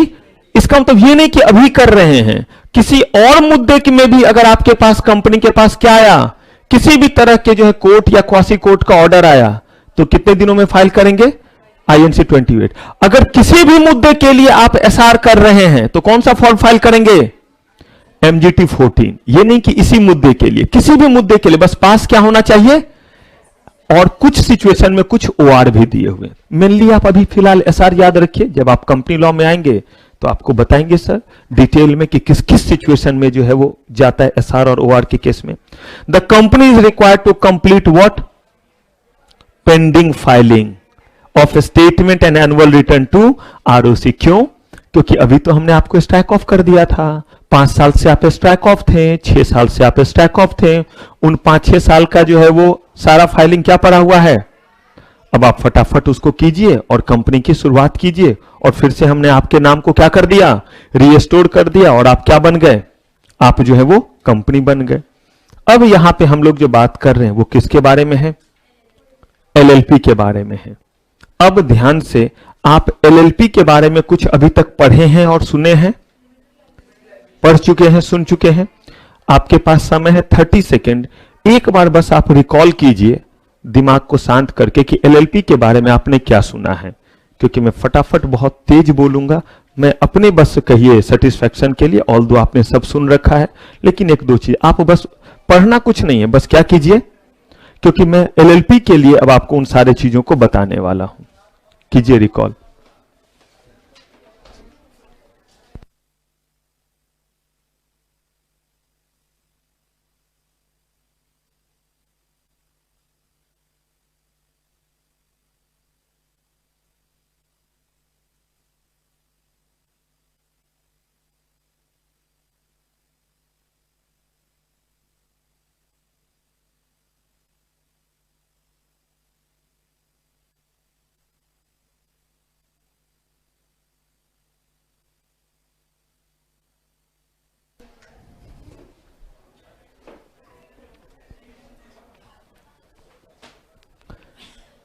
चलिए, एलएलपी के बारे में हमने कुछ सुना है। लिमिटेड लायबिलिटी पार्टनरशिप, ये एक नया इन्वेंशन और कहिए नया तरीका ढूंढा गया। क्या करने के लिए? पहले जब हम पार्टनरशिप फॉर्म में काम करते थे, मैं आपको एक चैप्टर भी पढ़ाऊंगा, हालांकि वो थोड़ा सा ही है, लेकिन वो इन सारे तरीके को पैक करता है कि बिजनेस करने के कितने तरीके हैं। जो आप कंपनी लॉ में बहुत डिटेल में पढ़ते हैं, वो मेरे एक चैप्टर में दिया हुआ है, जो मैं आपको पार्ट बी में बताऊंगा कि कंपनी किस किस तरीके से बिजनेस, कोई कितने तरीके से बिजनेस कर सकता है। तो बिजनेस का एक तरीका एलएलपी है, जहां पे आप पार्टनरशिप तरीके से ही बिजनेस करते हैं। लेकिन होता क्या है इसमें, आप पार्टनरशिप फॉर्म में बिजनेस करते हैं, लेकिन आपकी लायबिलिटी जो है वो लिमिटेड होती है, ना कि अनलिमिटेड होती है। लेकिन अगर आप नॉर्मल पार्टनरशिप हैं, तो जितनी भी लायबिलिटी कंपनी के ऊपर आएगी वो पार्टनर्स में बटेगा। लेकिन अगर आप एलएलपी के फॉर्म में है, तो बिल्कुल वैसे ही जैसे कंपनी के केस में, अगर आपने गुड प्रैक्टिस में काम किया है, आपने जो है वो ऑनेस्टली वर्क किया है, तो लायबिलिटी आपकी अनलिमिटेड नहीं होगी। तो यहां पे हमने जो है जो पढ़ना है वो किसके बारे में? सिंपल सी बात है, एलएलपी को क्या करने जा रहे हैं? स्ट्राइक ऑफ करने जा रहे हैं। कौन सा सेक्शन एप्लीकेबल होगा? कंपनीज एक्ट का? कंपनी है ही नहीं तो कंपनीज एक्ट कैसे लगेंगे? किसका? एलएलपी का। ठीक है, और रूल कंपनीज एक्ट के अकॉर्डिंग? हाँ जी, लिमिटेड लायबिलिटी पार्टनरशिप रूल 2009 के अकॉर्डिंग करें इनको। कौन कर रहा है? आरओसी। कह रहे हैं कि सर्विस ऑफ नोटिस, सेम चीज। अंतर डायरेक्टर की जगह किसको देंगे? जल्दी बताइए। पार्टनर को देंगे। रिप्लाई आएगा नोटिस का, डायरेक्टर देगा? सिंपल सी बात है, वहां डायरेक्टर को नोटिस देते थे, यहां किसको देंगे? और रिप्लाई कौन देगा? पार्टनर देगा। अगर वो चाहे कि हमें जो है वो कुछ बोलने का मौका दो, तो मौका देंगे या नहीं? वहां किसको देते थे, यहां किसको देंगे? अब मैं क्यों आपको ये बार बार कोरिलेट कर रहा हूं, ताकि आपको बिल्कुल ही नहीं लगे कि ये आपको नया चीज पढ़ना है। आपको बस लगे कि कंपनी अगर है तो हम डायरेक्टर लिखेंगे, और एलएलपी है तो क्या लिखेंगे? पार्टनर या डेजिग्नेटेड क्या लिख देंगे? पार्टनर लिख देंगे। ठीक है, आपने जो कहा वो बिल्कुल जो है वो सही था, तो स्टैक ऑफ क्या हो गया? खत्म। और अगर नहीं सही लगा तो नोटिस देंगे या नहीं इस बार? बिल्कुल याद कीजिए, जैसे वो प्रोसेस था, सेम है। कितने दिन का नोटिस? किनको दे रही है नोटिस? किस चीज के लिए? जो भी लोग जुड़े हुए हैं इससे, जो भी ऑब्जेक्शन है फाइल कीजिए। अब कह रहे हैं striking off the name of LLP after expiry of how many days? 1 month. Same वहां पे जैसे था, हम देते थे ना 30 दिन का टाइम, पब्लिक को, ऑथोरिटी को दे दिया हमने। उसके बाद एक्सपायरी होने के कितने दिन के भीतर? 30 डेज में हम क्या करेंगे? Name of LLP from the register of partnership क्या कर देंगे? स्ट्राइक ऑफ कर देंगे। कह रहे हैं कि क्या इस बार अमाउंट रियलाइज ना करें? आप देखिए क्या कोई अंतर आ रहा है? सेम चीज है। कहा कि इस बार कौन अंडरटेकिंग देगा? डायरेक्टर। आप देखिए उसी को हम कौन सा पार्टनर कहते हैं? Designated partner. वो क्या करेंगे? अंडरटेकिंग देंगे कि अगर जो है जो भी पिछला बकाया है वो क्या करूंगा? मैं पे करूंगा। अब अंतिम में क्या देता था? आरओसी। अच्छा, वहां नहीं देता था ना नोटिस डिसोल्यूशन का, तो वहां भी देता था, यहां भी दे रहा है। ठीक है, दे दिया। अब ये क्या हो गया? डिसॉल्व। ऑफिशियल गजेट में क्या कर देंगे? इसे पब्लिश कर देंगे। अब मुझे बताइए, क्या इसमें कहीं कोई अंतर था? लेकिन आपको ये सर अंतर नहीं था तो पढ़ाया क्यों? चूंकि ये बता दिया। अगर ये ऐसे नहीं बताता और आपसे अगर पूछता कि write down the procedure of striking off LLP by ROC, तो आप बोलते सर आपने तो पढ़ाया ही नहीं। भले मैं ये बोल के निकल जाता कि सेम ही प्रोसेस है जो वहां होता है, तो इतने से आपके दिमाग में नहीं रहता। लेकिन यही पीपीटी बना के एक बार मैंने क्रॉस करा दिया तो क्लियर है। तो बस अंतर कितना निकला, बस मुझे ये बता दीजिए। डायरेक्टर की जगह कौन है? डेजिग्नेटेड। वर्ड डेजिग्नेटेड, इसके अलावा कोई दिक्कत नहीं है। बाकी सारा कुछ क्या है? एज इट इज है। प्रोसीजर स्ट्राइकिंग ऑफ एलएलपी अब क्या है? वॉलंटरी। इस बार डायरेक्टर्स की मीटिंग होगी, तो बोलिए ना, बुलाइए पार्टनर्स की मीटिंग। और उसके बाद कह रहे हैं कि जितने भी जो है वो पेंडिंग फाइलिंग है वो क्या करेंगे आप? फॉर्म 8 और फॉर्म 11 में क्या करेंगे? फाइल करेंगे। वहां भी हम करते थे, यहां जो है वो फॉर्म 8 और किस में कर रहे हैं, फॉर्म 11 में कर रहे हैं। और cease to carry on business और commercial operation should be completed making end, और जो आपके पुराने पाप हैं वो क्या आप क्या कर लेंगे, क्लियर कर लेंगे। यही तो वहां भी करते थे कि जो पुराने बकाए हैं वो हम क्या कर देंगे, क्लियर कर देंगे। अप्रूवल कंसर्न अथॉरिटी, वहां लेते थे कंसर्न अथॉरिटी से, यहां भी लेंगे। अंतर इतना ही कि आप एलएलपी के फॉर्म में हैं, आप लीजिए कंसर्न अथॉरिटी से, जो भी अथॉरिटी है।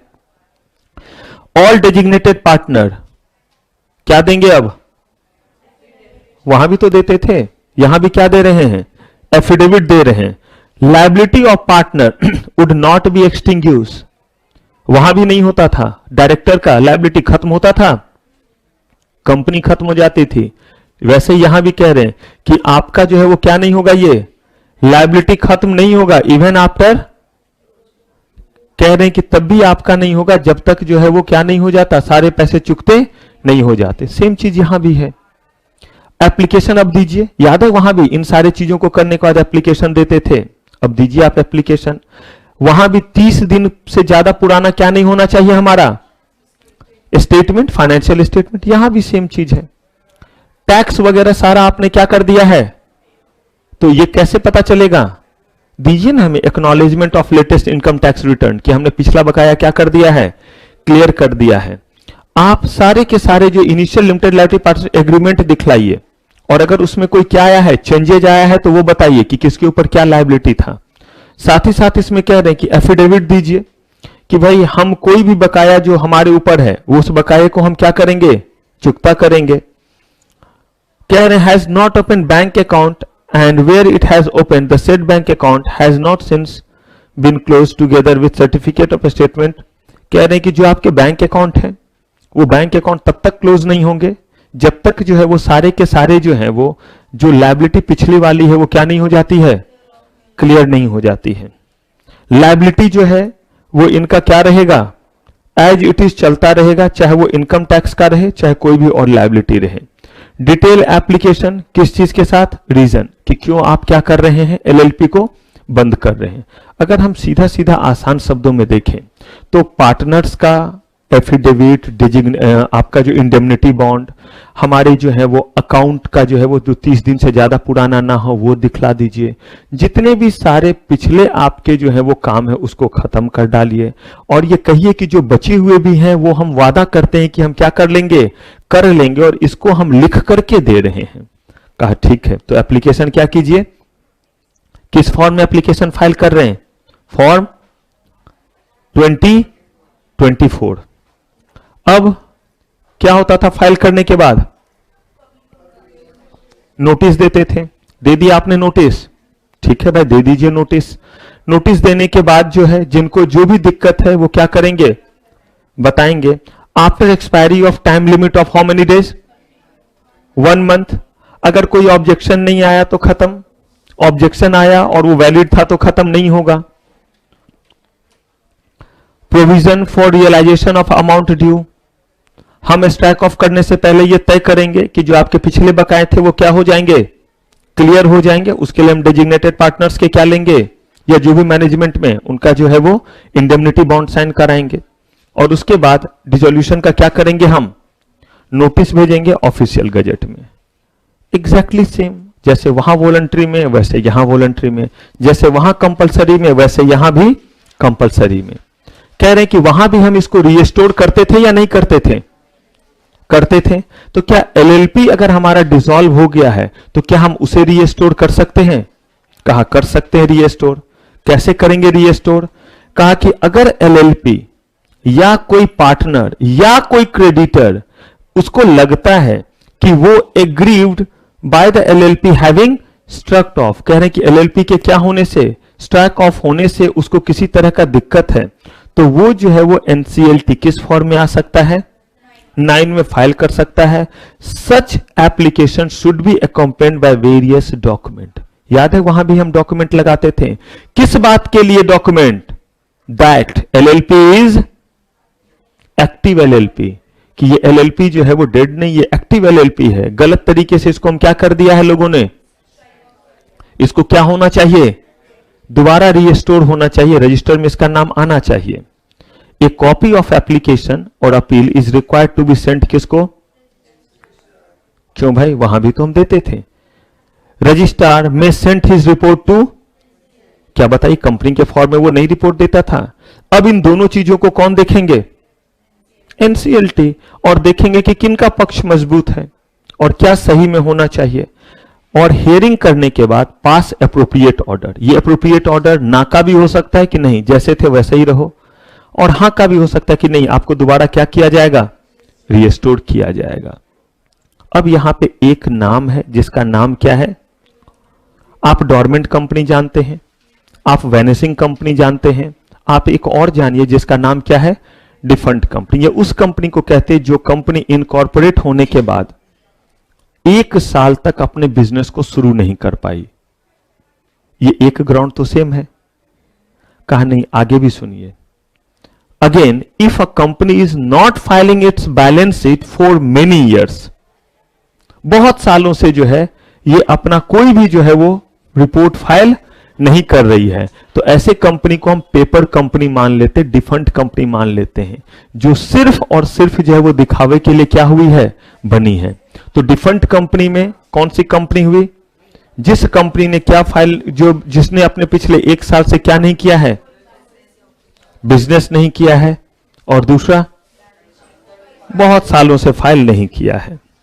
चलिए, अब हमारा ये चैप्टर खत्म। आते हैं जरा और देखते हैं क्वेश्चंस को।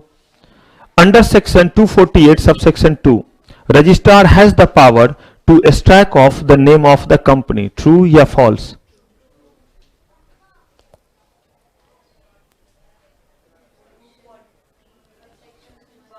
हाँ जी, सबसेक्शन 1 था, और यहां पे देखिए क्या लिखा हुआ है, तो थोड़ा तो ध्यान रखेंगे, नहीं तो फिर ऑब्जेक्टिव किस बात का।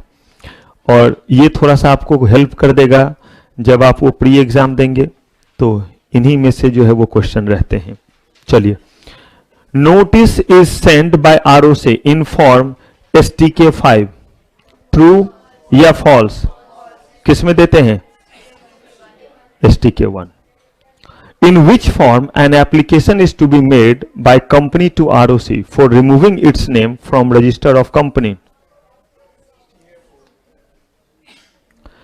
In which form an application is to be made by company to ROC for removing its name from register of company? पहले मुझे ये बता दीजिए कि वो वॉलंटरी है या कौन सा है? कंपनी दे रही है किसको? हाँ जी, STK साफ साफ तो दिखाया था। STK 2 के साथ इतने सारे क्या जाते हैं? एनेक्सर और डॉक्यूमेंट जाते हैं। मिल गया या दिखाऊं निकाल करके दोबारा? Under section 37, registrar has the power to strike off the name of LLP।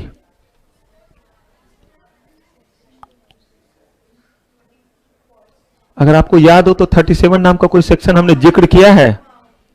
नहीं।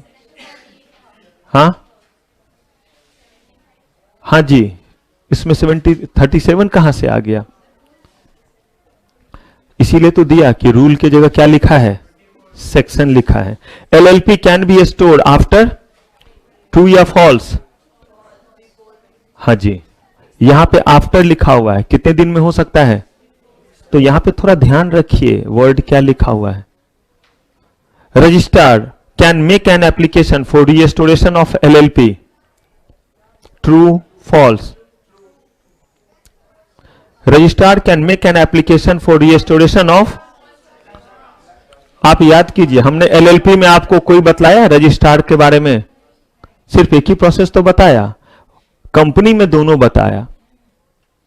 In which form an application is to be made by company to LLP for removing its name from LLP from registered? 24. ठीक है, तो अब इस तरीके से हमने जो है वो डोरमेंट कंपनी खत्म किया। और क्या खत्म किया? डोरमेंट कंपनी 5 साल, 5 साल के बाद हम चाहे तो उसको क्या कर सकते हैं? हाँ जी, लेकिन अगर हम जो है वो और ज्यादा बुरे हालात में है तो कहां जाएं फिर?